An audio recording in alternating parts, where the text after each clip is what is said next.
melalui David. Melalui gurunya di sana bahwa saya sebagai orang bodoh, orang tidak mampu, orang bodoh lah kasarnya.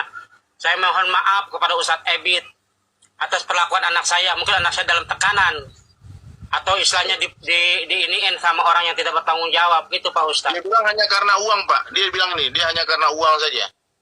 Nah. Dia bilang hanya karena uang saja. Dia bilang dia rekor nih. Bapak coba lihat. Banyak dia. Nah. Tuh. Dia bilang, nih, Bapak baca nih. Mondi cuma pengen uang doang. Hanya karena uang dia fitnah Ustadz Ebit Liu. Ya Allah. Jahatnya orang yang memberi dia uang itu. Nah itu Pak Ustadz, gini Pak Ustadz. Halo, assalamualaikum Pak Ustadz. Saya sudah ngomong sama orang itu. Saya sudah ngomong sama orang itu yang membawa dia. Siapa yang membawa? Jangan khawatir. Yang Bapak bicara siapa? Namanya siapa yang undang? Saya tidak tahu nama percis, tapi namanya itu di capture itu dengan nama Ibu Elis atau kayak Elis. Saya tidak tahu nama pastinya Pak Ustadz.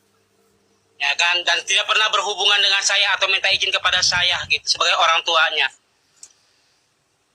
Ya Allah Pak, sekarang udah bola salju Pak. Ustadz Ebit Liu itu lagi di England Pak, lagi pergi dakwah di England.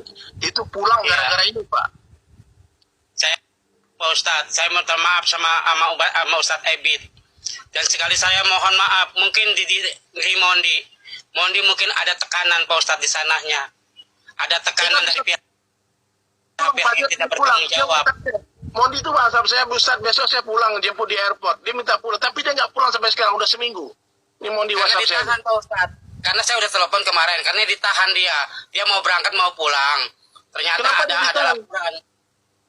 Kurang paham saya, karena tidak kurang paham saya Pak Ustadz. Makanya saya minta mohon, saya gini Pak Ustadz. Pertama Mondi pergi ke Malaysia aja Pak Ustadz. Saya minta mohon, Mondi tolong Bapak dikasih tahu nomor siapa agar Bapak bisa mengumumi Mondi. Gitu kan Pak Ustadz. Ternyata di black begitu aja Pak Ustadz. Jadi saya komunikasinya nggak sama siapa di sana. Itu. Sedangkan saya di sini juga udah kebingungan Pak Ustadz.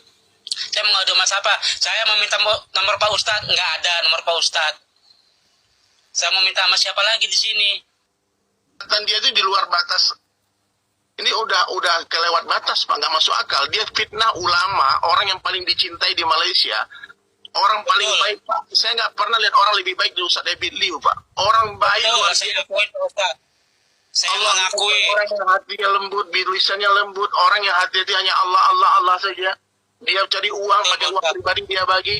Dia sayang si Mondi, dia angkat dibawa ke pesantren di Malaysia. Di Malaysia itu bukan di rumah dia. Ada istrinya Ustadz Ebit juga, dibawa didudukan di pesantren. Pas Ustadz Ebit sama istri pergi haji, dia pulang tanpa permisi Pak. Tanpa bagi kabar dia. Dia pergi nikah, pergi kawin di Jakarta kan. Ebit Liu, satu dunia mengenal dia.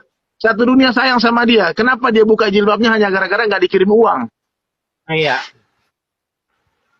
Allahu a'lam bishawab. Karena gini Pak Ustadz ya, jangankan sama saya aja di sini Pak Ustadz pulang dari Malaysia tidak pernah berdatang ke saya. Atau istilahnya bagaimana lah pulang dari Malaysia langsung ke sana, nggak ke Kerawang, ke kampung yang nemuin orang tuanya di sini. Hanya nemuin anaknya, lantas itu pergi lagi Pak Ustadz. Gimana saya mau? Bapak doa sama Allah sekarang orang tua doakan anaknya ya, doakan tetap Mondi dapat hidayah. Ya doakan dia dapat hidayah, kan Allah sudah berikan dia banyak kemuliaan, diberikan banyak kemudahan rezeki.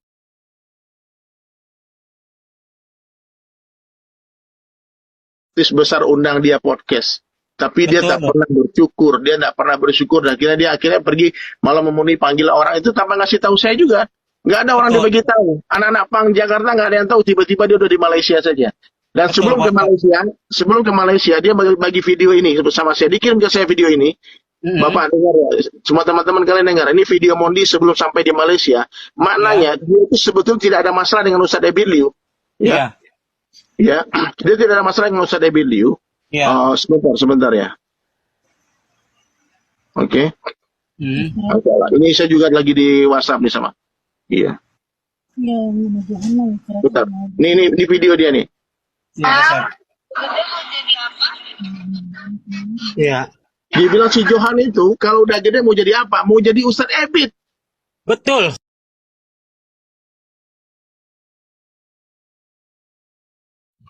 Assalamualaikum Johan, Johan. sama Ustadz Johan sini datang.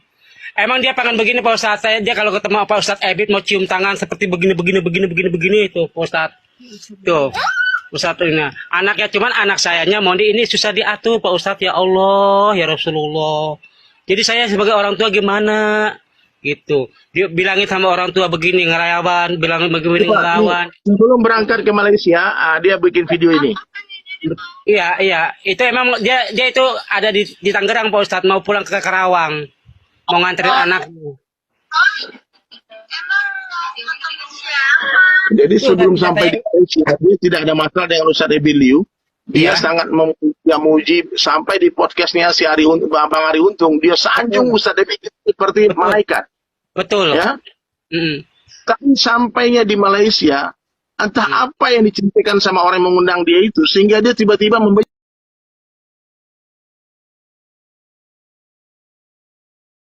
Pak, lebih kejam dari pembunuhan. Fitnah itu lebih kejam dari pembunuhan. Ini ulama, guru kita, gurunya umat Islam yang difitnah. Daging ulama itu beracun, Pak. Betul, Pak Ustadz. Saya mengerti itu. Dan saya mungkin ini saya bilang tadi, Pak Ustadz. Maaf sebelumnya. Saya hanya mendoakan kepada anak saya Mondi, semoga engkau sehat, engkau sehat selalu di sana di Tangerang atau di Cipondo. Di sini orang tua hanya bisa mendoakan, Pak Ustadz. Anaknya dibawa ya silakan dibawa. Orang tua sini hanya bisa mendoakan. Ya. Gitu Pak Ustadz. Iya, saya tidak minta apa-apa sama anak saya. Betul. Dia kasih saya tidak terima.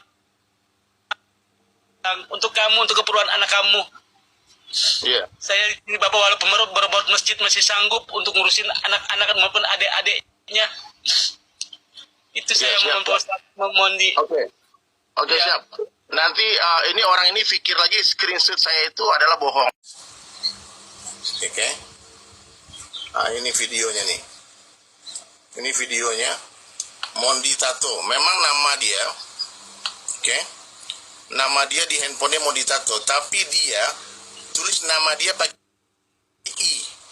Tulis nama dia pakai I sendiri. Dia sendiri yang tulis nama dia pakai I. Ya. Nggak usah kamu fitnah kita untuk mengarang-arang berita.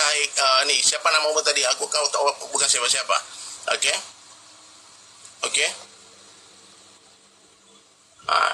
Ini ya. Nah, nanti kalau nggak percaya, Mondi cuma punya uang doang. Ini nomornya deh. Nomor dia terakhir nih. Aku kasih tahu nomor dia. Kalau kalian nggak percaya, kalian telepon nomor ini. Ini nomornya Mondi, ya. Aku kasih tahu ya. Jadi jangan bikin cerita seakan-akan kami ini pendusta yang mengarang cerita seperti kamu mengarang